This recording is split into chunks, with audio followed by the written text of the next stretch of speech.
สมมุติว่าพวกเรากำลังนั่งปั่นงานอยู่หน้าคอมพิวเตอร์แบบมีสมาธิสุดๆเลยนะคะแล้วจู่ๆเสียงแจ้งเตือนจากแชทเรื่องงานก็ดังติ้งขึ้นมารัวๆ10ข้อความติดกันในช่วงเวลาแค่1 วินาทีก่อนที่มือจะเอื้อมไปหยิบมือถือขึ้นมาดูเชื่อไหมคะว่าสมองแล้วก็ระบบประสาทของเราเนี่ยได้ทำการตัดสินใจไปเรียบร้อยแล้ว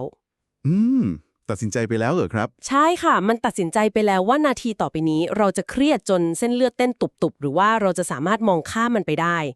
ซึ่งวันเนี้ยเราจะมาเจาะลึกความลับของเวลา1 วินาทีที่ว่านี้กันค่ะฟังดูน่าสนใจมากเลยครับค่ะเพราะจากบันทึกและแหล่งข้อมูลที่เราจะมาแกะรอยกันในวันเนี้ยมันมีเหมือนเป็นทางลัดที่ซ่อนอยู่ในการจัดการกับความวุ่นวายรอบตัวค่ะและผมว่ามันเป็นทางลัดที่ท้าทายความเชื่อเดิมๆของพวกเรามากเลยนะครับคือปกติเวลาที่เราเจอเรื่องวุ่นวายเจอข้อมูลศาสตร์เข้ามาทั้งวันคำแนะนำคลาสสิกที่เรามักจะได้ยินจนชินหูก็คือไปหาที่เงียบเงียบพักผ่อนสิหรือพยายามทำใจให้สงบและอยู่กับปัจจุบันนะอะไรทำนองนี้ฮะใช่เลยค่ะได้ยินบ่อยมากแต่ข้อมูล2ชิ้นหลักที่เรามีในวันนี้คือสติคือหัวใจของการปฏิบัติธรรมและอยู่กับปัจจุบันขณะคือการรู้ทันสัมผัสแรกของจิตกำลังบอกเราในทิศทางที่ต่างออกไปอย่างสิ้นเชิงเลยครับเอาล่ะค่ะเรามาค่อยๆแกะรอยเรื่องนี้กันเป้าหมายของการสำรวจข้อมูลของเราในครั้งนี้ไม่ได้จะมาพูดคุยเรื่องปรัชญานามธรรมที่ต้องไปนั่งหลับตาใต้ต้นไม้นะคะใช่ครับ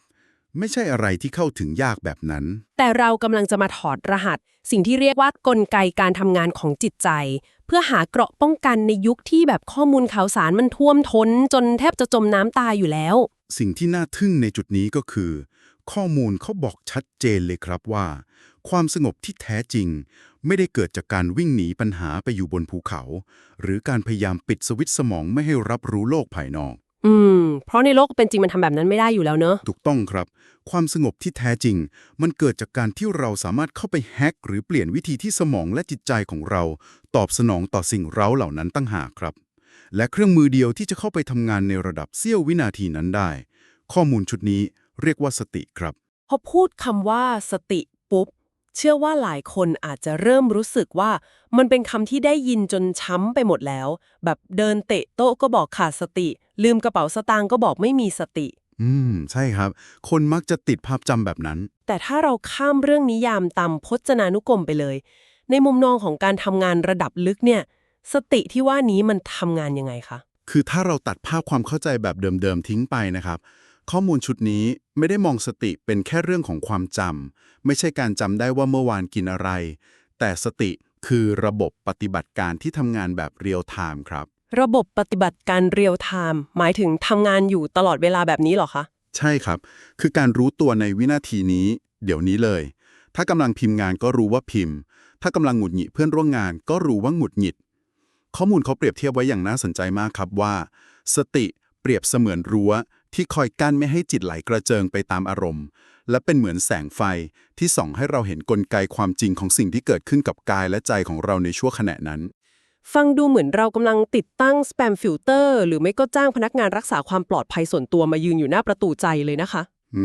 เปรียบเทียบได้เห็นภาพมากครับคือพนักงานคนนี้ไม่ได้มีหน้าที่ไปวิ่งไล่เตะคนที่เดินผ่านไปมาหน้าร้านแต่แค่ยืนกอดอกดูว่าอีเมลที่เพิ่งเด้งเข้ามาเมื่อกี้เป็นจดหมายขยะที่พกเอาความกังวลมาด้วยหรือเปล่าหรือมีใครกำลังแบเอาความโกรธพยายามจะพังประตูเข้ามาไหมแค่คอยคัดกรองดูเฉยๆแบบนี้ใช่ไหมคะภาพของ Spam Filter อธิบายกลไกนี้ได้ตรงจุดมากเลยครับเพราะในแต่ละวันเนี่ยสมองเราต้องรับข้อมูลมหาศาลทั้งภาพเสียงข้อความคิดโหเยอะมากจริงๆค่ะแค่ไถฟีดหน้าจอก็รับข้อมูลไม่หวาดไม่ไหวแล้วนั่นแหละครับถ้าไม่มีตัวกรองที่เรียกว่าสติเนี่ยทุกอย่างจะพุ่งตรงเข้าไปกระแทกอารมณ์ของเราโดยตรงเลยสติคือตัวคัดกรองว่านี่คือข้อมูลดิบหรือนี่คือข้อมูลที่ปนเปื้อนไวรัสอารมณ์มาแล้วอ๋อเข้าใจแล้วค่ะทีนี้คำถามที่น่าสนใจต่อไปก็คือแล้ว Spam Filter ตัวนี้มันสกัดจับไวรัสอารมณ์ได้เร็วแค่ไหนในระดับปฏิบัติการจริงนั่นสิคะมันทำงานเร็วแค่ไหนกันนี่แหละครับที่พาเราไปสู่แนวคิดที่ละเอียดอ่อนและสำคัญที่สุดในข้อมูลชุดนี้นั่นก็คือกลไกที่เรียกว่าสัมผัสแรกของจิตครับสัมผัสแรกของจิตคำนี้สะดุดหูมากเลยค่ะแปลว่ากระบวนการรับรู้และกระบวนการคิดของคนเรามันมีหลายเฟสอย่างนั้นเหรอคะ ใช่ครับมีหลายเฟสเลย เพราะเอาจริงๆ ตอนที่เห็นข้อความไลน์ด่วนเด้งขึ้นมา สมองก็สั่งให้เครียดทันทีเลยนะคะ แทบจะแยกไม่ออกเลยว่ามันมีสัมผัสที่1หรือสัมผัสที่2ซ่อนอยู่ตอนไหน นี่คือกายวิภาคของความนึกคิดที่คนส่วนใหญ่มักจะมองข้ามครับ ข้อมูลอธิบายว่า จังหวะที่เกิดการรับรู้กับจังหวะที่เกิดความคิดปรุงแต่ง มันทำงานคนละสเต็ปกัน อ๋อ มันแยกกันเหรอคะ แยกกันครับ ลองนึกภาพตามนะครับ สมมุติว่ามีเสียงดัง ปรั่งเกิดขึ้น สัมผัสแรกสุดของจิต คือจังหวะที่คลื่นเสียงกระทบแก้วหู แล้วจิตทำหน้าที่แค่รับรู้เสียง ข้อมูลเรียกว่าเป็นการรู้สักแต่ว่ารู้ครับ รู้สักแต่ว่ารู้คือยังไงนะคะ คือในเศษ1/100วินาทีนั้น จิตจะปราศจากอารมณ์ใดๆ เข้ามาเจือปนโดยสิ้นเชิงเลยครับ ไม่มีโกรธ ไม่มีกลัว นี่คือสัมผัสแรกครับ เดี๋ยวนะคะ แปลว่าตอนที่ได้ยินเสียงปัง ในเสี้ยววินาทีแรกสุดสมองเรายังไม่ได้แปลความหมายด้วยซ้ำว่ามันคือเสียงอะไร มันแค่ลงบันทึกว่ามีคลื่นความถี่เข้าสู่ระบบแค่นั้นเลยเหรอคะ ถูกต้องครับ แค่นั้นเลย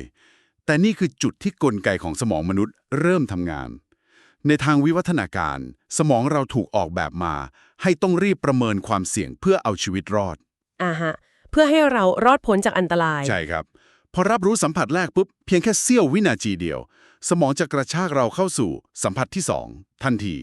มันจะเริ่มเข้าไปวิเคราะห์ ตีความและปรุงแต่งว่า นั่นเสียงอะไรนะ เสียงประทัดหรือเสียงปืน อ๋อ เริ่มหาเหตุผลแล้ว ใช่ครับ แล้วก็อาจจะคิดต่อว่า ใครมาทำเสียงดังตอนนี้นะรำคาญจังเลย กระบวนการนี้แหละครับคือการปรุงแต่ง ซึ่งพอถึงจุดนี้ จิตได้ทิ้งปัจจุบันขณะไปเรียบร้อยแล้ว หายไปจากปัจจุบันแล้วเหรอคะ ใช่ครับ มันพุ่งไปในอดีตเพื่อดึงข้อมูลความจำและพุ่งไปอนาคตเพื่อสร้างความกังวลเรียบร้อยแล้วครับ แล้วทั้งหมดนี้มันหมายความว่ายังไงคะเดี๋ยวก่อนนะคะ ถ้าการวิเคราะห์ การตีความหรือการคิดหาเหตุผล คือสิ่งที่อยู่ในสัมผัสที่2ซึ่งทำให้เราหลุดจากปัจจุบัน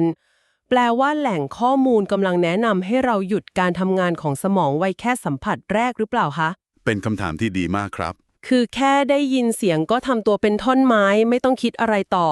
ถ้าเป็นแบบนั้นแล้วพวกเราจะเอาชีวิตรอดในโลกที่ต้องแข่งขัน ต้องวางแผนกลยุทธ์ ต้องคิดวิเคราะห์โปรเจกต์งานกันยังไงคะ มันดูขัดแย้งกับวิถีชีวิตคนทำงานอยู่นะ เป็นประเด็นที่ต้องเคลียร์ให้ชัดเจนเลยครับ เพราะนี่คือหลุมพรางที่คนมักจะตกเวลาพูดถึงเรื่องการอยู่กับปัจจุบัน ข้อมูลบอกไว้ชัดเจนเลยครับว่า การอยู่กับปัจจุบันไม่ใช่การหนีความคิด ไม่ใช่การห้ามคิด และไม่ใช่การกดทับสมองส่วนตรรกะไว้ครับ ค่อยยังชั่วหน่อยค่ะ นึกว่าจะห้างคิดซะแล้ว เราเป็นมนุษย์เราต้องใช้ความคิดในการแก้ปัญหาครับ ประเด็นสำคัญมันอยู่ตรงที่ เราต้องรู้ทันก่อนที่ความคิดมันจะเกิดขึ้น และลากเราไปต่างหากครับ อ๋อ หมายความว่าเราคิดได้วางแผนได้ แต่ต้องมีจุดสังเกตการณ์ว่าตอนนี้ฉันกำลังหยิบความคิดขึ้นมาใช้นะ แบบนี้ใช่ไหมคะ ใช่เลยครับ ข้อมูลเน้นย้ำประโยคหนึ่งที่ทรงพลังมากว่า การรู้ทันสัมผัสแรกของจิตเพียง1 วินาที ประเสริฐกว่าการรู้คิดทั้งวัน โห ประเสริฐกว่าทั้งวันเลยเหรอคะ ใช่ครับ เพราะการรู้ความคิดมักจะเป็นการรู้ทีหลัง คือจิตมันหลงเข้าไปในเรื่องราว หลงโกรธ หลงกังวลไปแล้ว แล้วเราเพิ่งมารู้ตัว แต่ถ้ารู้ทันตั้งแต่สัมผัสแรก เราจะเห็นรอยต่อระหว่างสิ่งที่เกิดขึ้นจริง กับเรื่องราวที่เราแต่งเติมเข้าไปครับ รอยต่อตรงนี้สำคัญมากเลยนะคะ สำคัญมากครับ ถ้าเราเห็นรอยต่อนี้ เราจะสามารถหยิบกระบวนการคิดมาใช้งาน เหมือนหยิบเครื่องมือช่างขึ้นมา พอวางแผนงานเสร็จเราก็วางมันลง ไม่ถูกความคิดนั้นกลืนกิน หรือลากพาไปสู่ความเครียดเรื้อรัง มันคือเส้นบางๆที่กั้นระหว่าง การเป็นเจ้านายของความคิด กับการตกเป็นทาสของอารมณ์ครับ พออธิบายเรื่องรอยต่อแบบนี้ เริ่มเห็นภาพแล้วค่ะว่าทำไมมันถึงสำคัญ แต่ว่าในโลกความเป็นจริงที่ไม่ได้อยู่ในห้องทดลอง หรือไม่ได้นั่งสมาธิอยู่ในห้องพระเงียบๆเวลาเจ้านายเดินมาสั่งงานด่วน หรือเวลาขับรถบนทางด่วนแล้วโดนรถ10 ล้อปาดหน้า อันนี้ของจริงเลยครับ สมองเรามันพุ่งทะยานจากสัมผัสแรกไปสัมผัสที่800ในเสี้ยววินาทีเลยนะคะ เราจะฝึกเบรกกระบวนการแบบนี้ในชีวิตประจำวันยังไงคะ นี่คือเหตุผลที่ข้อมูลทั้ง2 แหล่งได้ให้แนวทางการฝึกฝนไว้ 3 ขั้นตอนครับ ซึ่งมันออกแบบมาให้ทำในชีวิตประจำวันที่แสนวุ่นวายนี่แหละ โดยหลักการคือค่อยๆไต่ระดับจากสิ่งที่หยาบและจับต้องได้ง่ายสุด ไปหาสิ่งที่ละเอียดที่สุดครับ โอเคค่ะ ลองมาแกะดูทีละสเต็ปเลยค่ะ เริ่มจากขั้นที่หนึ่งคือกายหรือร่างกายของเราครับเหตุผลที่ต้องเริ่มที่กายเพราะร่างกายเรามันอยู่ในปัจจุบันเสมอร่างกายไม่เคยย้อนไปอดีตหรือข้ามไปอนาคตจริงด้วยค่ะ ร่างกายอยู่ตรงนี้เสมอ วิธีฝึกคือให้สังเกตการเคลื่อนไหวแบบไม่ต้องเกรงหรือพยายามบังคับมันครับ เช่น เวลาก้าวเดิน ให้รับรู้ความรู้สึกตึงหรือหย่อนที่ฝ่าเท้าเวลาแตะพื้น หรือเวลายกมือดื่มน้ำก็รับรู้การเคลื่อนไหวของแขน แค่รับรู้เฉยๆ ไม่ต้องไปเพ่งมันใช่ไหมคะ ใช่ครับไม่ต้องเพ่ง หรือแม้แต่ตอนนี้นะครับ ลองสังเกตความรู้สึกของน้ำหนักตัวที่กดทับลงบนเก้าอี้ดู แค่รับรู้ว่ามีแรงกดทับ ไม่ต้องวิเคราะห์ว่าเก้าอี้นุ่มหรือแข็ง เอ๊ะ พอเอาความสนใจมาจดจ่อที่น้ำหนักตัวบนเก้าอี้ หรือความรู้สึกที่ฝ่าเท้าแตะพื้น เหมือนเสียงเจี้ยวเจ้าในหัวมันเบาลงชั่วขนาดเลยนะคะเนี่ย เห็นไหมครับ รู้สึกได้เลยใช่ไหม ใช่ค่ะ มันเหมือนเป็นการกระชากปลั๊กความคิดที่กำลังแล่นไปไกล ให้กลับมาเสียบเข้าที่เครื่องกำเนิดไฟฟ้าหลักที่ร่างกายเราแทนเลย นั่นแหละครับกลไกของมัน ในทางประสาทวิทยา การดึงความสนใจกลับมาที่ประสาทสัมผัสทางกาย จะไปขัดจังหวะการทำงานของสมองโหมดที่ชอบคิดฟุ้งซ่านเลื่อยเปื่อยครับ อ๋อ พอฐานของร่างกายเราเริ่มเฟิร์มแล้ว ไปไงต่อคะ เราก็ขยับไปสู่ขั้นที่2ครับ คือการสังเกตเวทนาหรือความรู้สึกที่เข้ามากระทบ ทั้งอุณหภูมิ เสียง หรือความเจ็บปวด คีย์เวิร์ดของขั้นตอนนี้ในข้อมูลคือ ไม่ต้องผลัก ไม่ต้องดึงครับ ไม่ต้องผลักไม่ต้องดึงหมายความว่ายังไงคะ คือสมมุติว่าเดินออกไปกินข้าวกลางวัน แล้วแดดเมืองไทยร้อนจนแสบผิว ปกติคือสมองจะเริ่มบ่นและเริ่มผลักมันออกว่า ร้อนโว้ยเมื่อไหร่จะถึงร่ม อาการปกติของพวกเราเลยครับ แล้วการไม่ผลักเนี่ย แปลว่าให้ยืนรับแดดแล้วบอกตัวเองว่า แดดดีจัง แบบนี้หรือเปล่าคะ ไม่ต้องถึงกับหลอกตัวเองแบบนั้นครับ การไม่ผลักไม่ได้แปลว่าให้ชอบสิ่งที่เกลียด แต่แปลว่าเราแค่รับรู้ถึงอุณหภูมิความร้อนที่มากระทบผิวหนัง รับรู้ว่าร่างกายกำลังหลั่งเหงื่อ โดยไม่เอาความหงุดหงิดไปบวกเพิ่มครับ อ๋อ คือแค่รับรู้ความร้อนแต่ไม่ต้องบ่นในใจ ใช่ครับ ไม่ต้องบ่นว่าเกลียดอากาศแบบนี้จัง ในขณะเดียวกัน ถ้าเราเข้าไปในห้องแอร์เย็นฉ่ำเราก็แค่รับรู้ความเย็น โดยไม่ต้องไปยึดติดหรือดึงมันไว้ ว่าอยากให้อากาศแบบนี้อยู่ไปตลอดกาล อันนี้คือการไม่ดึงใช่ไหมคะ ถูกต้องครับ เพราะพอเราเริ่มไปตัดสินว่าชอบหรือไม่ชอบเมื่อไหร่ นั่นแปลว่าเราหลุดจากสัมผัสแรก เข้าสู่การปรุงแต่งในสัมผัสที่2ไปเรียบร้อยแล้วครับ โอ้ อันนี้ลึกซึ้งนะคะ เพราะโดยสัญชาตญาณคนเราเนี่ย เราพยายามวิ่งเข้าหาสิ่งที่ชอบ แล้วก็พยายามวิ่งหนีสิ่งที่ทำให้รู้สึกไม่สบายตัวอยู่ตลอดเวลาเลย ใช่ครับ มันเป็นสัญชาตญาณการเอาตัวรอด การฝึกขั้นที่ 2มันเลยเหมือนการทวนกระแสน้ำในใจตัวเอง ให้หยุดดูเฉยๆ โอเคค่ะ ขั้นแรกรู้สึกที่ร่างกาย ขั้น 2 รู้ทันเสียงหรือสภาพแวดล้อมรอบตัว ฟังดูเหมือนจะพอทำได้นะคะ แต่เดาว่าบอสใหญ่ของการฝึกนี้ น่าจะเป็นตัวความคิดข้างในหัวเราเองใช่ไหมคะ ถูกต้องเลยครับ บอสใหญ่รออยู่ในขั้นที่ 3 นั่นคือความละเอียดระดับสูงสุด การสังเกตจิตครับ สังเกตจิตยังไงคะ ข้อมูลใช้คำที่น่าสนใจมากครับ คือให้ชำเลืองดูจิต คอยสังเกตว่า ตอนนี้ใจเราสงบ หรือกำลังเดือดปุดๆ ตอนนี้กำลังเบื่อ หรือกำลังตื่นเต้น แค่ชำเลืองดูเหรอคะ ใช่ครับ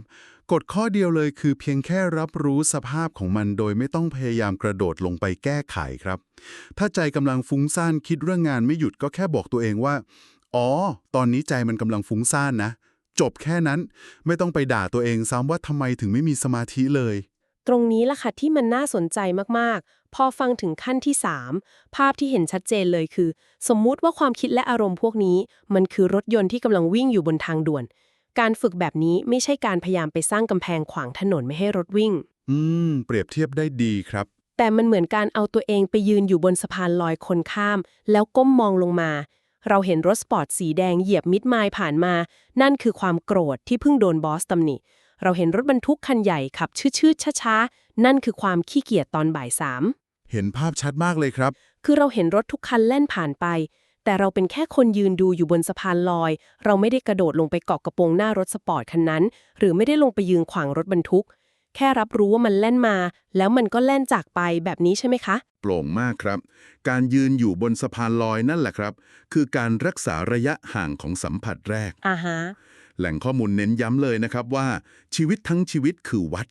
เราไม่จำเป็นต้องหอบเสือไปเข้าคอร์สในสถานที่ไกลๆเลย ขณะที่เรากำลังโหนรถไฟฟ้า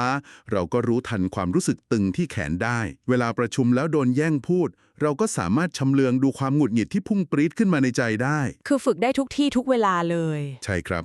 ทุกวินาทีในชีวิตประจำวัน โดยเฉพาะตอนที่กำลังเผชิญหน้ากับความวุ่นวายเนี่ยแหละ คือสนามฝึกซ้อมที่ทงพลังที่สุดครับ แต่เอาจริงๆนะคะ ในโลกความจริง รถสปอร์ตสีแดงแห่งความโกรธเนี่ย มันมักจะขับเร็วจนบางทีก็เผลอกระโดดเกาะมันไปตั้งไกลแล้ว กว่าจะรู้ตัวอีกที คือเผลอส่งอีเมลตอบกลับแบบใช้อารมณ์ไปแล้วเรียบร้อย มีพลาดกันได้ครับ เป็นเรื่องธรรมดา ถ้าเรามาเชื่อมโยงเรื่องนี้กับผลลัพธ์จริงๆ การที่เราคอยสังเกตความรู้สึกตึงที่เท้าตอนเดิน หรือรู้ตัวตอนล้างจานเนี่ย ท้ายที่สุดแล้วมันนำไปสู่อะไรคะ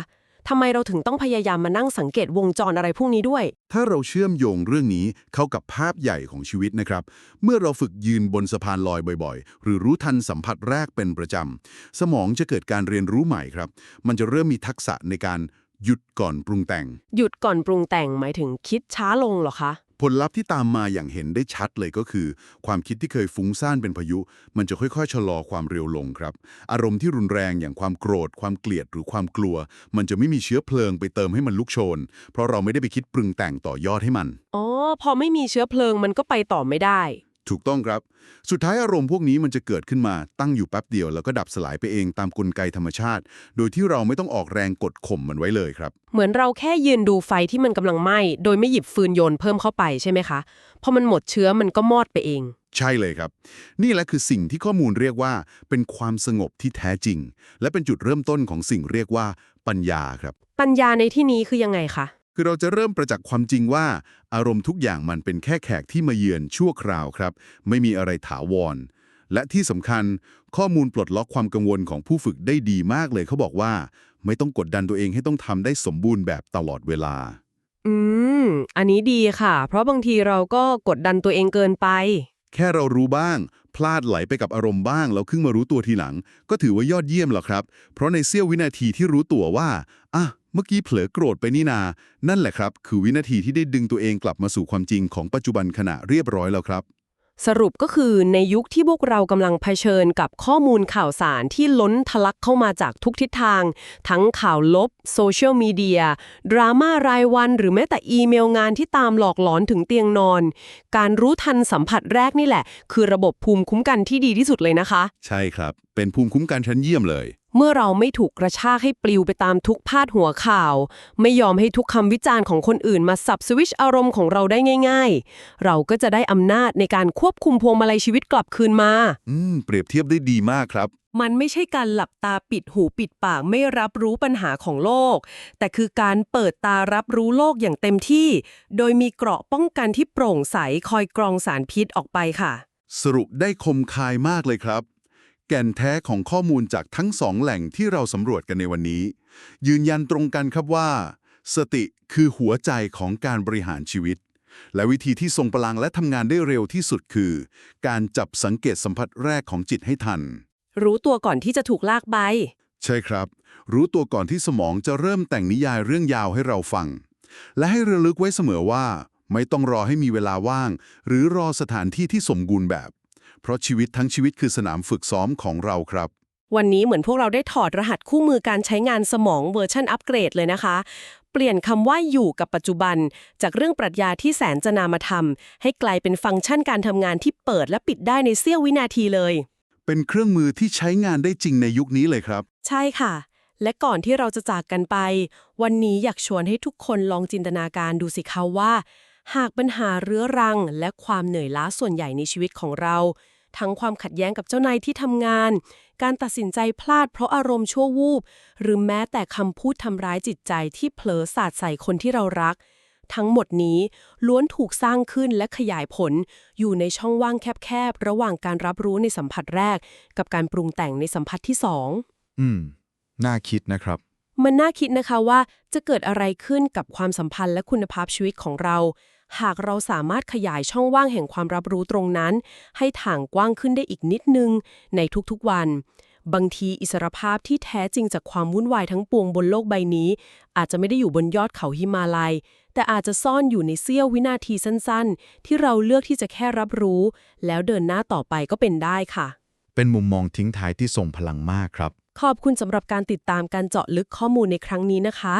ลองนำแนวคิดสัมผัสแรกไปปรับใช้กับเรื่องเล็กๆน้อยๆในวันนี้ดูค่ะสำหรับวันนี้สวัสดีค่ะสวัสดีครับ